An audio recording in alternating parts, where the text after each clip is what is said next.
राम श्री राम श्री राम श्री राम श्री राम श्री राम श्री राम श्री राम श्री राम श्री राम श्री राम श्रीमन्महागणाधिपतये नमः।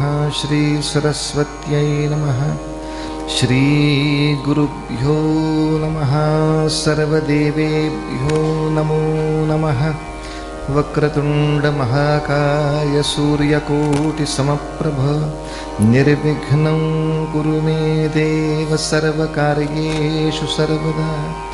गुरुर्ब्रह्मा गुरुर्विष्णुः गुरुर्देवो महेश्वरः गुरुः साक्षात् परब्रह्म तस्मै श्री गुरवे नमः।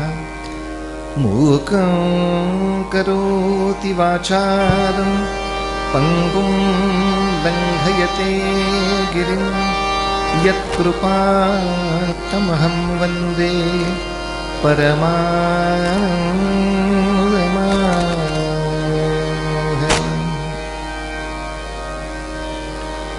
जय जय राम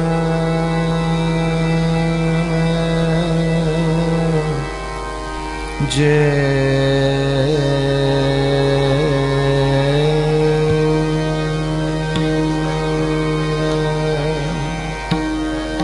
जय जय राम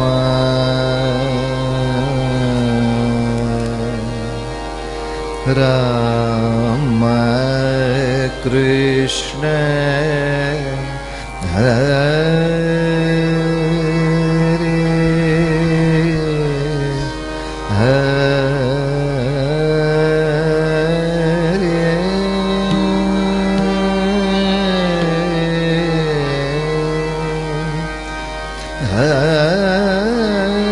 हरे हरे। जय जय राम जय जय राम हरे जय जय राम जय जय राम हरे जय जय राम कृष्ण हरि हरि जय जय राम जय जय राम जय जय राम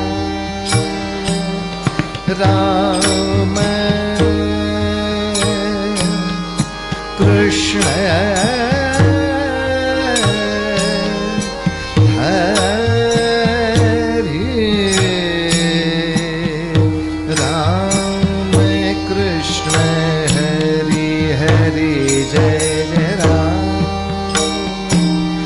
जय जय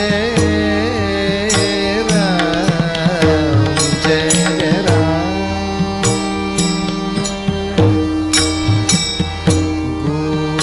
गोवर्धन धर गोपाल नरत गोवर्धन धर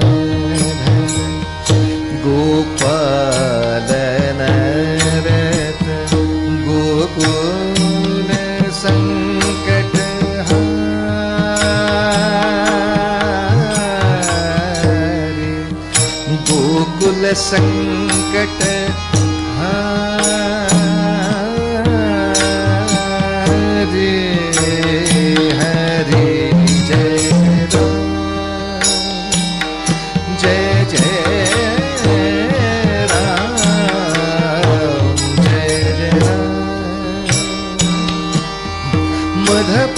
मग मगरे मगरे सा हरि जय जय राम।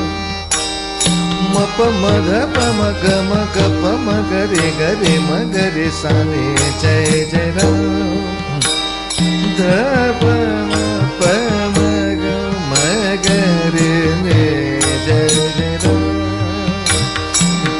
राम कृष्ण हरे जय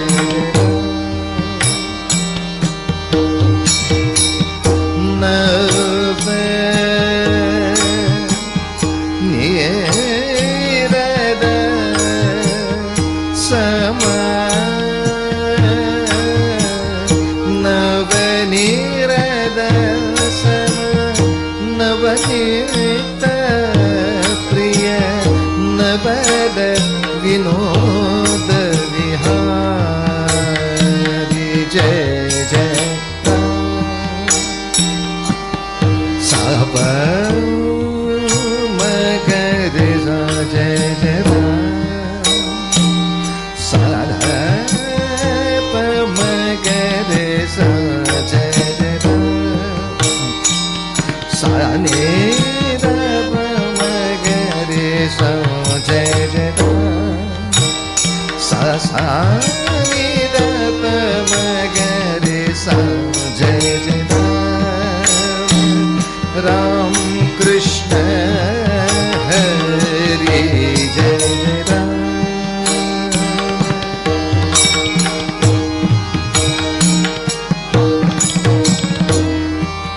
दुर्वासोनुत दुःख विमोचक दुर्जन संगम हरि हरि हरि जय जय राम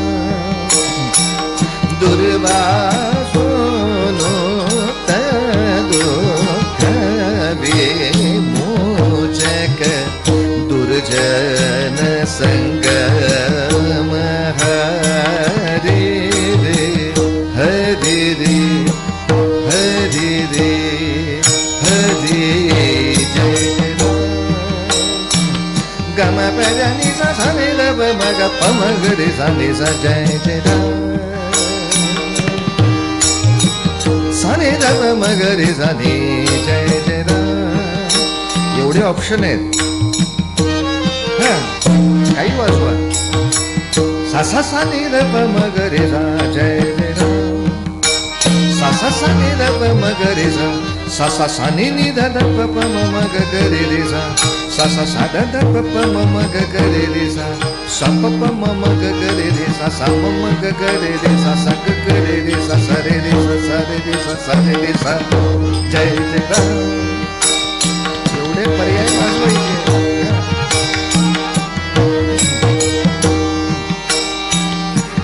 शरणा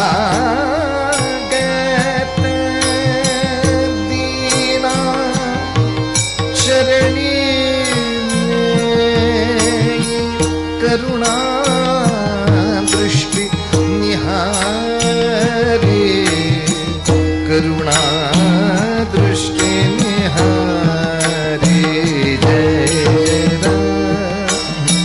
जय जय जय जय राम कृष्ण हरि जय जय हरि जय जय हरि जय राम कीर्तनी ये सद्गुरु राया ये सद्गुरु देवा कीर्तनी ये सद्गुरु राया मती मंदनी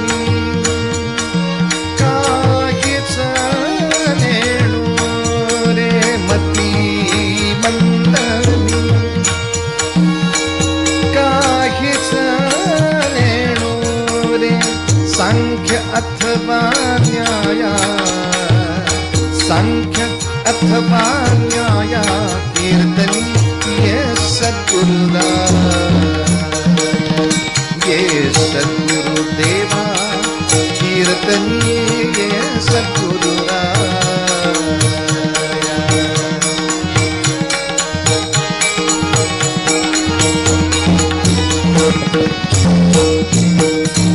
दीन दीन परी मनास वाटे हीन तीन परी, मनास वाटे इच्छा तव गुण गाया, इच्छा तव गुण गाया, कीर्तनी ये सद्गुरु गाया, ये सद्गुरु देवा कीर्तनी ये सद्गुरु गाया, ये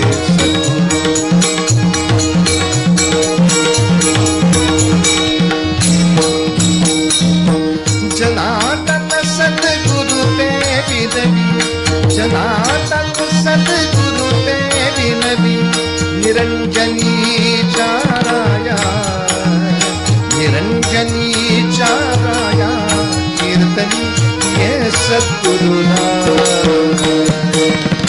ये सद्गुरु देवा कीर्तनी ये सद्गुरु राया, ये सद्गुरु राया, ये सद्गुरु राया.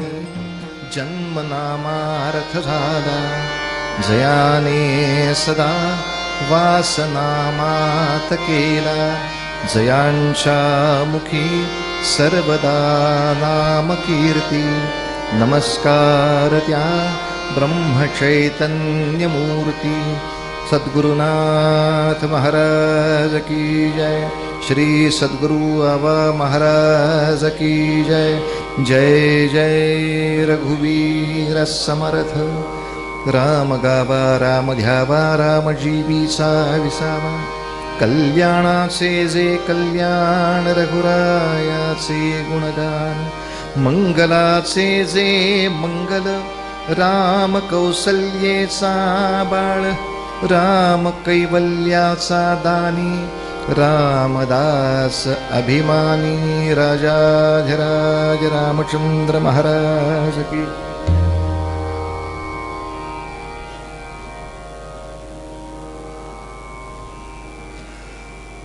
2024 हे एका बाजूनी श्रीराम मंदिर निर्माणामुळे राम पर्व आणि दुसऱ्या बाजूने शिवछत्रपतींच्या सिंहासनारोहणाला 350 वर्ष पूर्ण झाली म्हणून एक शिवपर्व. हे दोन मुहूर्त लक्षात घेऊन कीर्तनाच्या अर्ध्या भागामध्ये रामायणामधल्या एखाद्या व्यक्तिरेखेचं चिंतन आणि त्याचीच छाया शिवछत्रपतींच्या चरित्रात कुठे दिसते यासाठी शिवछत्रपतींच्या चरित्राचं गुणगान. अशा रीतीने एका बाजूने रामकथा आणि दुसऱ्या बाजूने शिवकथा अशी एकत्र दिनांक 20 पासून सुरू आहे. मध्ये फक्त एकादशीच्या दिवशी त्या दिवसाचा माहोल वेगळा म्हणून अभंग आख्यान थोडंसं वेगळं केलं. पण रामचंद्रांच्या जन्मापासून त्यांना सिंहासनापर्यंत पोचवणारे प्रत्येक घटक आणि तसंच शिवछत्रपतींच्या जन्मापासून त्यांना त्या सिंहासनापर्यंत पोचवणारे प्रत्येक घटक, या प्रत्येकाचंच आदराने दर्शन घ्यावं इतकी माणसं मोठी आहेत.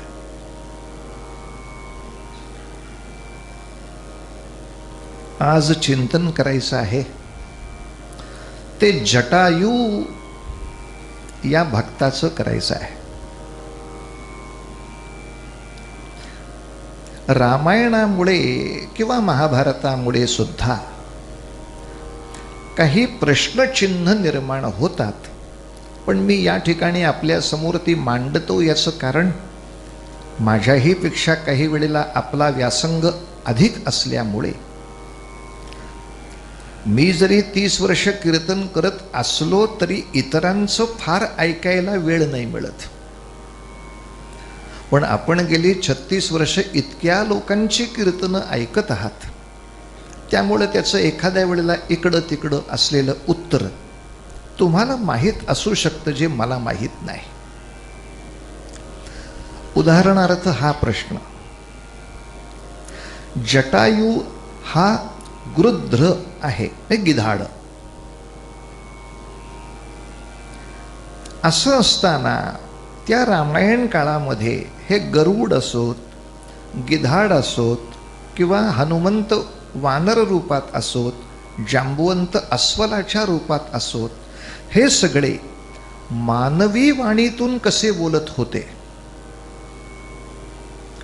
हा एक मोठा चिंतनाचा, संशोधनाचा विषय राहील. आपल्याला माहीत नाही, अनेक गूढ गोष्टी त्याच्यात असतीलही, संशोधनानंतर त्या सिद्ध होतीलही, पण एक चिंतनाला दिशा की हे सगळे मानवी वाणीतून कसे काय बोलतात एकमेकांशी. मध्ये मी माझ्या कीर्तनामध्ये एक प्रश्न मांडला होता आणि त्याचं मला योग्य उत्तर मिळालं, म्हणून धाडस करून मी हा पुढचा प्रश्न मांडला. कारण पहिल्या 2 दिवसामध्ये आपण असं चिंतन केलं होतं की आधी रामायण झालंय मग वाल्मिकींनी लिहिलंय, असं वाल्मिकी रामायणात स्पष्ट आहे. पण मग समर्थ जे म्हणतात वाल्मिकी शतकोटी भविष्य वदला, म्हणजे पुढचं काय येते त्याने सांगितलं. तर मग समर्थांना नाकारायचं का या सिद्धांतासाठी? भविष्य बदला शतकोटी रघुनाथाचे. तर अनुभवी लोकांच्याकडनं त्याचं उत्तर असं आलंय की आपल्याकडे बऱ्याचशा वेळेला भविष्य सांगणारे अचूक भूतकाळच सांगतात.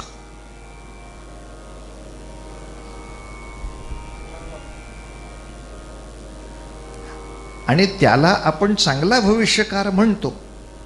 मी जर पत्रिका दाखवली माझं असं असं आहे, 1 मिनिट थांबा, तुमच्या 12व्या वर्षी असं झालं होतं का? तुमच्या 12व्या वर्षी असं झालं होतं का? हो, चांगलं भविष्य सांगितलं बरं. हे त्यानं भविष्य सांगितलं का? त्याने फक्त भूतकाळ ओळखला आणि सांगितला, तरी सुद्धा भाषेमध्ये त्याने भविष्यच सांगितलं. त्यामुळे दोघांच्या सिद्धांताला समान पुष्टी मिळते. हेही खोटं नाही आणि हेही खोटं नाही. आता की भविष्य बदला याच्यामध्ये झालेलंच आहे, ते पुन्हा एकदा अचूकपणे सांगितलं, हेही भविष्यच बदला. त्यामुळे हा एक पुढचा प्रश्न डोक्यामध्ये आला आहे की वानर, अस्वल, गरुड, गृध्र हे मानवी वाणीतून कसे बोलावेत. आणि त्याहीपेक्षा पुढचं आणखीन छोटंसं कुतूहल, ही सगळी संतती कश्यपांची आहे. कश्यपानाच्या 8 पत्नी आहेत. या 8ही पत्नी मानव आहेत. तेव्हा एक मानव पती आणि एक मानव पत्नी यांच्यापासून गरुड, यांच्यापासून गृध्र, यांच्यापासून सर्प,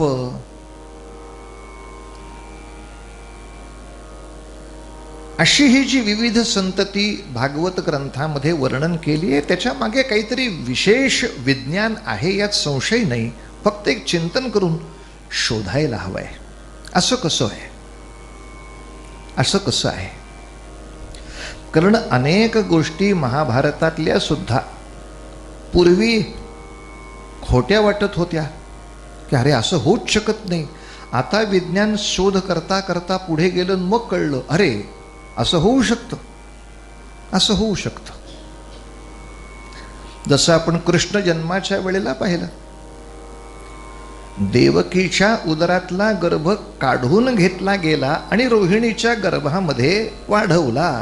अरे असं कसं होऊ शकतं, असं कसं होऊ शकतं? पण आज मेडिकल सायन्स सांगतो असं होऊ शकतं. हे मेडिकली सिद्ध झालं आता की यात काहीच चमत्कार झालेला नाही, एक मेडिकल प्रोसेस आहे. तसंच याही सगळ्यामध्ये काहीतरी मेडिकल प्रोसेस असेल, शोधणं एवढंच आता सांप्रत तुमच्या आमच्या हाती आहे की हे असं कसं हे करत असतील. आणि त्यामुळे एका प्रश्नाचं मात्र उत्तर स्वच्छ होऊन जाईल की सतत पुराणामध्ये देवांची आणि दैत्यांची जी मारामारी दिसते, या युद्धामध्ये कधी दैत्यांचा पराभव होतो, कधी देवांचा पराभव होतो, कधी दैत्य पळून जातात, कधी देव पळून जातात. कोण देव? म्हणजे सर्वशक्तिमान विश्वामधले ते देव का? तर नव्हे. आपल्याला पुराण स्वच्छ सांगतं, आदितीच्या पोटीची संतती ते देव आणि दितीच्या पोटीची संतती ते दैत्य. हे भावाभावांच्या सगळ्या दोन स्वभावातल्या युद्धांचं सतत वर्णन आहे. त्यामुळे बापरे, सगळ्या विश्वाचं चालन करणारा भगवंत जर पळून गेला होता तर विश्व कोण चालवत होतं? असले काहीतरी पोरकट प्रश्न विचारू नयेत. आपण नीट पुराणाचा अभ्यास करावा.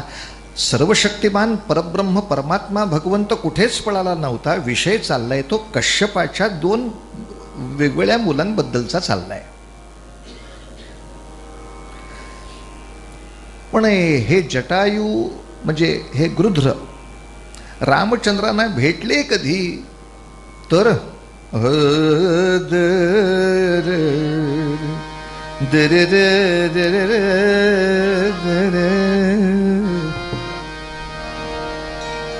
पंचवटीला सामान्य झोपडे, ते पंचवटीला सामान्य. नसलेला सूर कॉर्डमध्ये द्यायचा नाही. सामान्य झोपडे ती पंचवटीला, हो पंचवटीला, हो पंचवटीला. हे मुद्दाम पंचवटी म्हणतोय कारण अजून त्या प्रांताचं नाव नाशिक झालेलं नाही. ते शूर्पणखेचं नाक कापल्यावर नाव झालं. ते नाशिक कापले म्हणून नाशिक झाले. पण तोपर्यंत त्या स्थानाचं नाव पंचवटी आहे. पंचवटीला, हो पंचवटीला सामान्य झोपडे, ते बांधुनी राहतो जगज्जेठी, बांधुनी राहतो जगज्जेठी, बांधुनिया झोपडी, बांधुनी झोपडी, बांधुनिया राहतो जगज्जेठी. राम सीता लक्ष्मण करी निवास, राम सीता, हो राम सीता, राम सीता लक्ष्मण करी निवास. होय त्रैलोक्या धन्य क्षेत्र आज, होय त्रैलोक्या धन्य क्षेत्र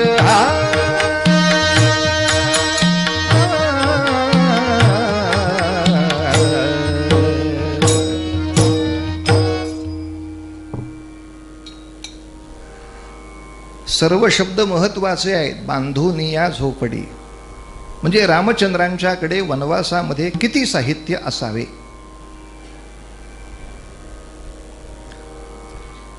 अंदाज करायची आवश्यकताच नाही. वाल्मिकी रामायणात त्याची यादी आहे आणि जी यादी आपण कधी विचारातच घेत नाहीये. यादीप्रमाणे एक फावडा आहे, एक कुदळ आहे, अनेक खोंट्या आहेत, हातोडी आहे, रस्सी आहे, 2 चिलखत आहेत, 2 तलवारी आहेत, स्पेअरमध्ये 2 धनुष्य, 2 बाणांचे भाते आहेत. अहो 14 वर्षासाठी जायचं आहे. ते काय आपल्या एवढे बिंडूक आहेत का? नुसतं आपलं एक धनुष्य अडकवलं चला पुढे. हा पंचा ओढला वाऱ्याने म्हणजे पुढं काय करायचं? बरं वाऱ्याच्या सोसायटीचे तुम्ही काय खात्री देणार? तेव्हा सीता माऊलीसाठी बऱ्याच वस्त्रांची योजना. वनवासी वेशामध्ये फक्त राम लक्ष्मणच आहेत. सीता माऊलींना वलकलं नाहीत. किंबहुना सीतेला अलंकार सुद्धा घालण्याची संमती आहे कारण पुढच्या काळात ते उपयोगालाही पडलेत. कारण सीतेनं वनवासात जावं हे अटीतच नसल्यामुळे तिनं वनवासी वेश केला पाहिजे हाही विषय अटीत येतच नाही. त्यामुळे ती सामान्य वस्त्रातच आहे. पण तिच्यासाठी एक 15-20 वस्त्र असतील का नाही 14 वर्षासाठी.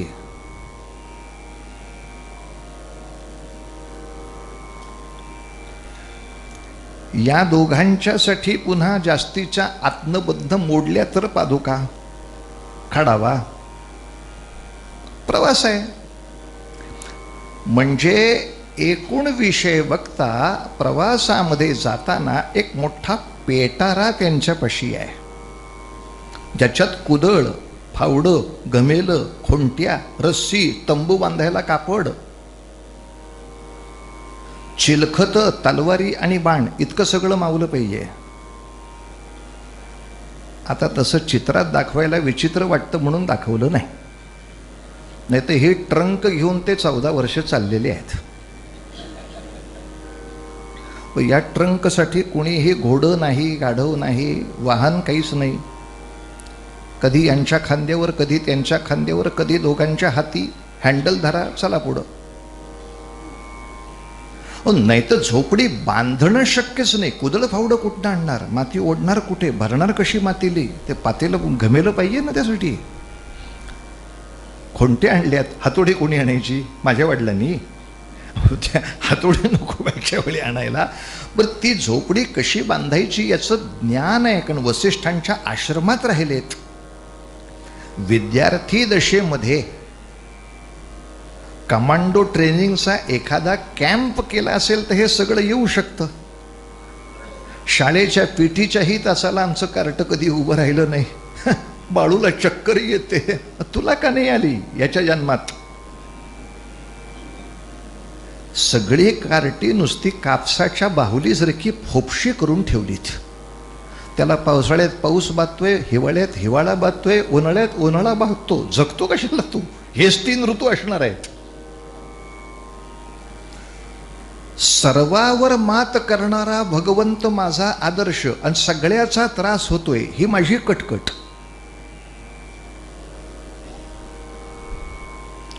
कुठलीही गोष्ट विचारली, कसं काय चाललंय, कटकट आहे हो. कळलं तुझं. भूतकाळही कळला आणि भविष्यही कळलं. सगळ्यावर मात. लक्ष्मणाने ती झोपडी म्हणजे 2 वेळा बांधली आहे. एकदा चित्रकूटलाही त्यांनी बांधली आहे आणि इकडे पंचवटीलाही बांधली आहे. स्वतः झोपडी बांधायची आहे. त्याचं इंटेरियर डेकोरेशन पासून भिंत कशी असली पाहिजे, कौलं कशी असली पाहिजेत. तिथे ह्या जटायूची मैत्री झाली आहे. त्याच परिसरामध्ये राहणारा हा गृध्र, त्यांनी नमस्कार करून रामचंद्रांना आपली ओळख दिली आहे की मी असा असा कश्यपांच्या वंशातला आहे. आणि कश्यपांची 6व्या क्रमांकाची स्त्री त्याच्यापासून झालेले हे अरुण आणि गृध्र आहेत. आणि 7व्या क्रमांकाची स्त्री त्याच्यापासून निर्माण झालेली संतती, त्या राणीचं नावच मनू आणि त्याच्यापासून झालेली मानव ही संतती. तर तुम्ही मानव संततीतले आहात, मी गृध्र संततीतला आहे. त्याही दृष्टीनं आपण एकमेकांचे भाऊच, एकाच कश्यपांच्या संततीतले. खरं म्हटले तर रामा, मी इथे राहण्याचं कारण असं, मी आणि माझा भाऊ संपाती, आम्ही दोघंही जण आपल्या पंखाच्या बळावर जास्तीत जास्त कसं उंच जाता येईल याच्या स्पर्धा करत होतो. एक दिवस काय झालं देव जाणे, पण मनात असं आलं की सूर्यकक्षेमध्ये मी जाणार आणि त्या सूर्यकक्षेमध्ये जाऊन दाखवीनच, यासाठी मी उड्डाण करू लागलो. पण माझ्या थोरल्या भावाला कळलं, हे धाकट्याचं जरा सरकलेलं दिसतंय प्रकरण. सूर्याच्या कक्षेत कोण उडायला जातं का मूर्खा? मला त्रास होऊ नये म्हणून माझ्या भावानी माझ्या वरती छाया ठेवत उडायला सुरुवात केली. जशी सूर्यकक्षा जवळ आली तसा माझा थोरला भाऊ संपाती, त्याचे दोन्ही पंख सर्र दिशी जळाले आणि तो माझ्या अंगावर पडला. परिणामतः आम्ही दोघंही खाली पडलो. पंख जळाले. द हे कोणी करायचं? आपला सिनेमा चालू आहे. हिरोनं फक्त म्हणायचं मा की लगेच आपलं सुरू. कीर्तन सोडून माणसं सिनेमा का बघतात त्याचं उत्तर तिथं आहे. त्यांच्या एवढे आपण कष्ट घेतले की आपल्याकडे येतील लोक. लगेच म्युझिक. पंख जळाले ना. आणि अशा वेळेला आम्ही एका ऋषींच्या आश्रमामध्ये गेलो. त्या ऋषींना अशी विनंती केली की या संपातीचे पंख पुन्हा मिळावेत. ते म्हणाले इथं तर सांप्रत योग दिसत नाही, पण त्याला समुद्रकिनारी राहू दे. तेथे त्याच्या जीवनात हा योग यायची शक्यता आहे. त्यानं जर एखादं ईश्वरी कार्य संपन्न केलं तर त्याला त्याचे पंख परत मिळतील, असा उशाप मिळाला. आणि म्हणून आमचा संपाती या रामेश्वरमच्या दिशेने तिकडे समुद्र किनाऱ्यावर असतो. आणि मी ज्या ऋषीवर्यांनी आम्हाला हा आशीर्वाद दिला त्या ऋषीवर्यांची यथाशक्ती सेवा करावी म्हणून इथे आहे. कारण ते सह्याद्रीच्या ह्याच विभागामध्ये ऋषी आहेत. म्हणून या ठिकाणी मी आहे. मी ऋषींच्या सेवेत आहे आणि तो ईश्वरी सेवेची वाट पाहत थांबलेला आहे. झाली छान सगळ्यांची मैत्री वगैरे झाली. म्हणजे आता या पर्णकुटीच्या झोपडीच्या रक्षणाला तुम्ही कायमचे राहाल. अर्थात ऋषींचं रक्षण करतो आहे, तसंच ज्यांनी ऋषी सेवा केली त्यांचं रक्षण करायला मिळालं तर आनंद काय. अधिकस्य अधिकम फलम. आता आपल्याला चिंतन करायचं आहे ते जटायूच्या मानसिकतेचं. कथा फार महत्त्वाची नाही, विचारांचं मंथन आणि चिंतन करायचं. कथा सर्वांना माहिती आहे. याच्यानंतर ती शूर्पणखा तिथं आली. तिनं रामचंद्रांशी विवाह करण्याचा आग्रह केला. रामचंद्र म्हटले ते शक्य नाही, माझ्याबरोबर पत्नी आहे. लक्ष्मण एकटा आहे. एकटा आहे तो अविवाहित आहे असं ते म्हटलेलं नाहीत. मग ती लक्ष्मणाकडे गेली. लक्ष्मण म्हणाला माझ्याशी लग्न केलंस तर एका नोकराची बायको होशील, त्यापेक्षा तिथंच दुसरा चान्स घेतलास तर धाकटी का होईना पण मालकीणच होशील. परत ती तिकडे गेली. एकूणच प्रकार विक्षिप्त होता. ती म्हणाली सीता आहे म्हणून तू माझ्याशी लग्न करत नाही आहेस का. हात त्याच्या सोपंच काम, म्हणजे मी सीतेला खाऊन टाकते. एकदा तिचं डेथ सर्टिफिकेट मिळालं की तो दुसऱ्या लग्नाला मोकळा. जबरदस्तच तयारी आहे बाई तुमची. आणि ती सीतेला खाण्यासाठी किंवा मारण्यासाठी धावली. तिथे शासन केलं, म्हणजे नाकाच्या एक शेंड्याचा टावका फक्त उडवला तलवारीनं, कानाचा एक टावका उडवला. काय छोटासा छेद करणं याला सुद्धा नाक कापणंच म्हणतात. आमच्याकडं अभ्यासापेक्षा वात्रटांची संख्या जास्त. शूर्पणखेचं अख्खं नाकच कापलं तर मी श्वास कशी घेत होती. तुझ्या नाकाने घेत होती. भाड्याने दिलं होतं नाक तुझं. आणि मूर्खासारखे काहीतरी प्रश्न. कानच कापले तर ऐकू कसं येत होतं. अहो अख्खे कान नसतात अशा वेळेला कापायची. एक टावका फक्त उडलेला असतो आणि शिक्षा असते. पुन्हा एकदा काल सांगितलं ते वाक्य सांगतो. रामायण पचायला जाम अवघड आहे. किती अवघड आहे. इतकं अवघड आहे की रामचंद्रांनी राक्षसांना दाखवून दिलं तुमच्या स्त्रीनं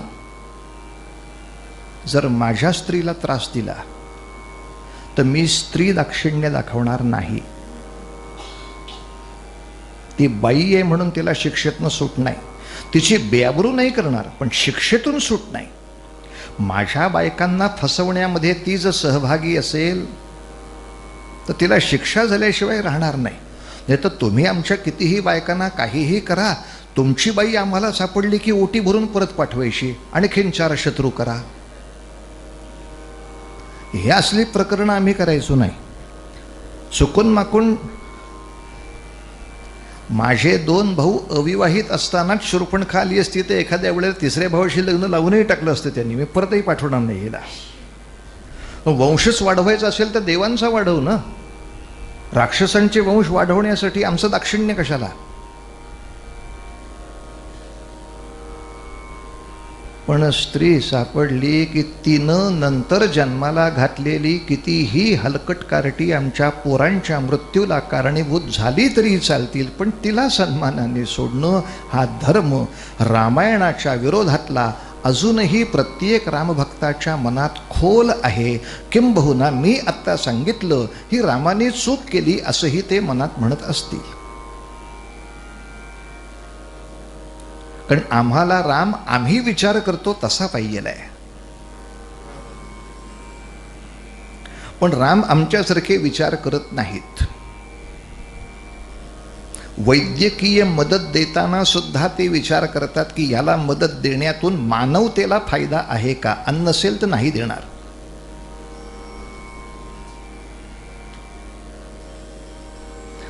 अशी मजेशीर सगळी कथा आहे. असो, ती शूर्पणखा म्हणजे काय भयानक प्रकरण असेल. लोकांनी एकदा निरूपण केलं होतं की सुपा एवढं तिचं एक नख होतं. म्हणजे नख जर सुपा एवढं, मग अंगठा केवढा, मग बोटं केवढी, मग पंजा केवढा, मग एकूण प्रकरण केवढं. ते मालिकेमध्ये सुद्धा तिला म्हणजे आफ्रिकेतनं आणल्यासारखीच दाखवली आहे ती, काळी ढुस्स. तसं असण्याची शक्यता नाही का ती रावणाची सख्खी बहीण आहे. आणि रावण त्या काळातला त्रिभुवन सुंदर माणूस आहे. तेव्हा विभीषण काय, कुंभकर्ण काय, ते वृत्तीनं भयानक असतील पण ते दिसायला अत्यंत गोरीगोमटी माणसं आहेत. सफरचंद गोरे.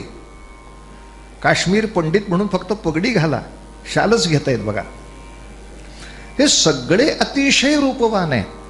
तेव्हा कुंभकर्ण, विभीषण, रावण इतक्या रूपवानांची सख्खी बहीण इतकी काळी कुळकुळीत.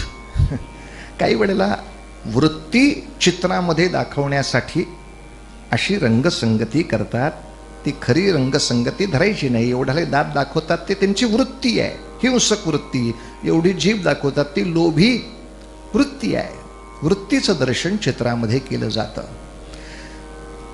त्या शूर्पणखेला शिक्षा झाली म्हणून रावणाने मारीचाला सांगितलं. हा मारीच कोण? विश्वामित्रांच्या यज्ञाच्या वेळेला तो तिथं होता, सुबाहू आणि मारीच.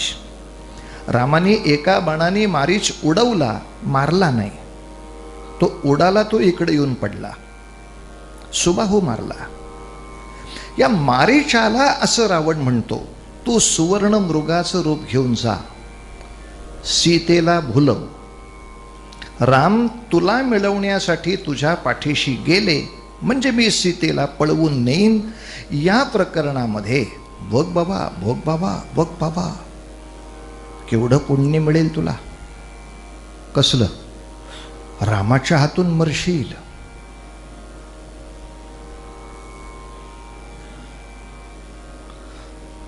आणि तू ऐकलं नाहीस तर मी मारणार आहे तुला. माझ्या हातातून मृत्यू चांगला का रामाच्या हातून मृत्यू चांगला? आणि याला आपण सगळेजण पटदिशी भाबडेपणानं उत्तर देऊ, आहा हा, देवाच्या हातून मृत्यू झाला तर चांगलंच की. पण आपण जे चिंतन करताय ते बरं आहे का? म्हणजे मग जटायूला मोक्ष मिळणारच नाही.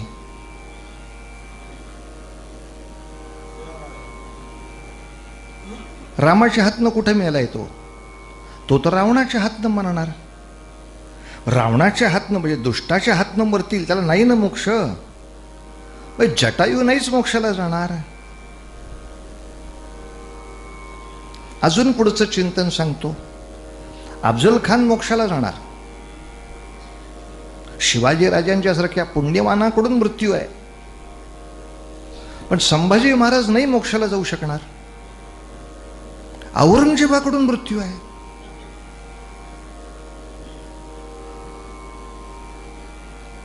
भारतीय सैनिक कधीच मोक्षाला नाही जाणार. का ते पाकिस्तानसारख्या पातकी लोकांच्या गोळ्या खाऊन मरतात. पाकिस्तानचे सगळे सैनिक स्वर्गात जाणार. पुण्यवंतांच्या हातून मृत्यू आहे. तर हे सगळं त्रांगडं हो म्हणायचं का आता?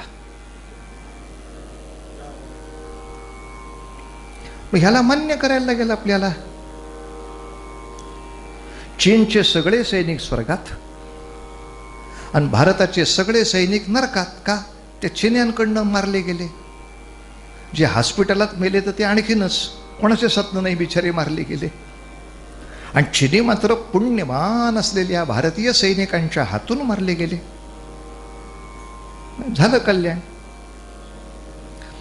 तेव्हा जटायूंनी आपल्या मनाला एक शिकवण दिली आहे, कोणाच्या हातून मेला हे फार महत्वाचं नाही, कोणाचं भलं करताना मेलास याच्यावर मोक्ष ठरणार, हे फार महत्वाचं धरावं लागेल. कोणाचं चांगलं करण्यासाठी मेलास, कोणाचं भलं करण्यासाठी मेलास.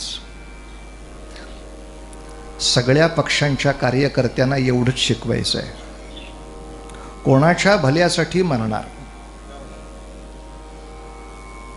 आम्ही काय प्रामाणिक काम करणार, कोणासाठी? विश्वघातकासाठी? आणि फक्त प्रामाणिक आहेस म्हणून मोक्ष मिळणार?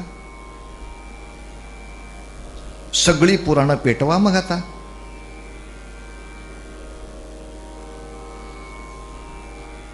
फक्त प्रामाणिकपणा महाशत्रूच्या सैनिकांचा आहेच, आतंक्यांचा आहे. प्रामाणिकपणा हा चांगलाच गुण आहे, यात संशय नाही. कोणाशी? अंतिम सत्य हे विश्व कल्याणाशी आपलं नातं सांगणारं पाहिजे. आणि ते जर नसेल तर फक्त ह्याच्या हातून मृत्यू मिळाला म्हणून मोक्ष, आणि राक्षसाच्या हातून मृत्यू मिळाला तर नरक, हा आपला वेडा विचार डोक्यात घेऊ नये. यासाठी जटायू हे धगधगीत उदाहरण आहे. आणि जटायूच्या उदाहरणाचा आणखीनही एक अन्वयार्थ आहे. जेव्हा तो सुवर्ण मृग आला, सीता माता भुलल्या, त्यांना मिळवण्यासाठी रामचंद्र गेले, त्याच्या मागोमाग रामासारखा आवाज त्या मारीच्यानं काढला म्हणून लक्ष्मण गेला. आणि रावणाने जेव्हा त्या सीतेला त्याच्या रथामध्ये ढकललं, रथ उडाला, त्यावेळेला जटायूला 100% माहिती आहे मी जिंकणार नाही. रावणाच्या शक्तीपुढे सर्व विश्व हतबल होऊन बसलंय. मी जिंकणार नाही याची 100% खात्री असताना सुद्धा जटायूने आदर्श दिला, नाहीतरी मरायचं आहे, जिंकलो का हरलो महत्वाचं नाही, माझं कर्तव्य करून संपेन बस. माझं जे कर्तव्य आहे, अहो तो केवढा मोठा गुंड, तो गुंड किती मोठा, तो कुंड किती मोठा, त्याच्या पुढे मी टिकेन का नाही माहीत नाही. एखाद्या वेळेला मीच मार खाईन, पण जरी मी मार खाल्ला तरी कोणीतरी या प्रसंगामध्ये मध्यस्थीला आला, एवढी तरी कीर्ती राहील. पुढे तर कोणी सरसावला, ही तर कीर्ती राहील. आणि पुन्हा याही शंकेचं निरसन व्हायला पाहिजे. लक्षात ठेवा, रावणाने त्याच्या रथामध्ये सीतेला फक्त ढकलून दिली आहे आणि रथ उडाला. पुढे जी वर्णनं उभी राहतात की रावणाने तिला मिठीत घेतलं म्हणून, हे वर्णन 100% असत्य असणार. कारण रावणाला शापच आहे, कोण्याही स्त्रीच्या संमतीशिवाय तिच्या शरीराशी अशी झटापट करशील तर मस्तकाची शतशकल होऊन मरशील, असा त्याला शाप आहे. तो मिठीत कसा घेऊ शकणार आहे तिला? आता तिला रथामध्ये ढकललं, रथ उडाला, तर इकडून जर तुम्ही कॅमेरा लावला तर असं दिसू शकतं की रावणाने एका बाजूनी रथ पकडलाय, इथं सीता उभी आहे, एकमेकाचा स्पर्श नसला तरी दिसताना तसं दिसणार तुम्हाला. अन्यथा रावणाला असा आशीर्वाद आहे का, फक्त समागम केलास तरच मृत्यू आहे, बाकी सगळं केलंस तरी तुला काही होणार नाही? जबरदस्तीने एखादीला कवटाळून धरणं हाही बलात्कारच आहे. मग जबरदस्तीनं तिला फक्त कवटाळून धरलंस तर तुझा मृत्यू नाही, असा आशीर्वाद असतो का? असा शाप असतो?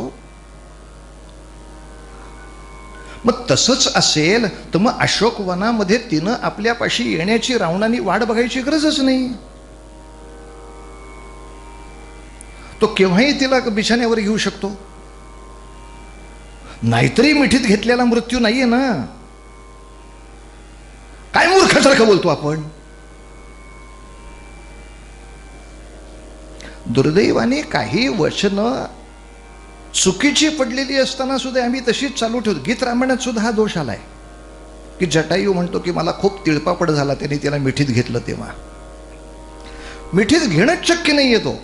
तो जास्तीत जास्त तिला ढकलू शकतो.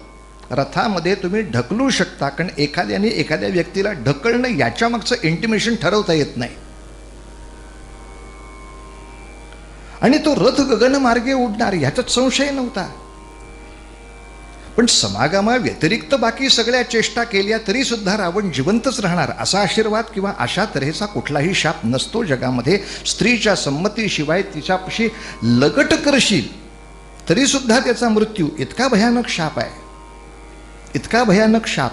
तेव्हा रावणाच्या लंकेमध्ये सीता सुरक्षित राहिली, कारण रावण सज्जन होता म्हणून नव्हे, देवाच्या कृपेनं त्याला शापाची भीती होती आणि त्याला तेवढा शाप देणारी चांगली माणसं होती. नाही तर आपल्याकडं सगळे शाप हरिश्चंद्राला देतात. नरकासुराला कोण वेळेला शाप द्यायला जात नाही. त्रास द्यायचा तो धर्मराजाला द्यायचा.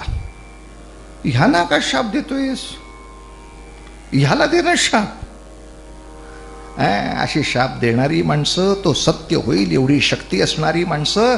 आणि जेव्हा सती सीतेचा ध्वनी ऐकू आला तसा सती संकट देखो नितप्त झाला, सती संकट देखो नितप्त झाला, सती संकट देखो करी उड्डाणा सिद्ध झुंजण्याला, करी उड्डाणा, करी उड्डाणा, करी उड्डाणा सिद्ध झुंजण्याला.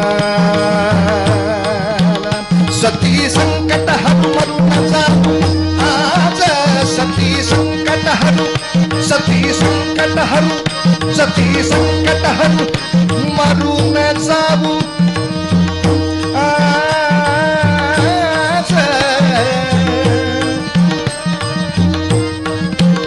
कधी निश्चय तू धन्य क्रुद्धराज, कधी निश्चय तू धन्य क्रुद्धराज, क्रुद्धराज, क्रुद्धराज. आपल्या पंखाच्या जोरावर जी जटायूने छलांग मारली, रावणाला जमेल तिथे डंख मारत राहणं, जमलं तर त्याची वाहनं सगळी मोडणं, त्याचा सारथी मोडणं, त्याचा रथ, त्याचा ध्वज मोडणं, जेवढं जमेल तेवढं केलं. एक पंख रावणाने छाटून टाकला तरी उरलेल्या एका पंखाच्या जीवावर जोपर्यंत शक्य आहे तोपर्यंत अखंड झुंज जटायूने घेतली. आणि शेवटी जेव्हा खाली पडला रावण, सीतेला घेऊन निघून गेला, तेव्हा मात्र आपल्या शक्तीच्या बळावर रामचंद्रांना आल्यानंतर ही सगळी बातमी सांगितल्यावरच मरेन, तोवर नाही मरायचं अशा दृढ निश्चयाने शिल्लक राहिला. रामचंद्र आले, त्यांना वार्ता सांगितली. पुढची कथा अजून उद्या बोलू आपण. पण आज जटायूच्याकडून समजण्यासारखी गोष्ट ही की जर परमेश्वरी कार्यात, त्या कार्यात यश मिळेल का पराभव मला माहीत नाही, पण या कार्याला संपन्न करण्यासाठी माझं जे कर्तव्य आहे ते यथाशक्ती नाही, सर्व शक्तीनिशी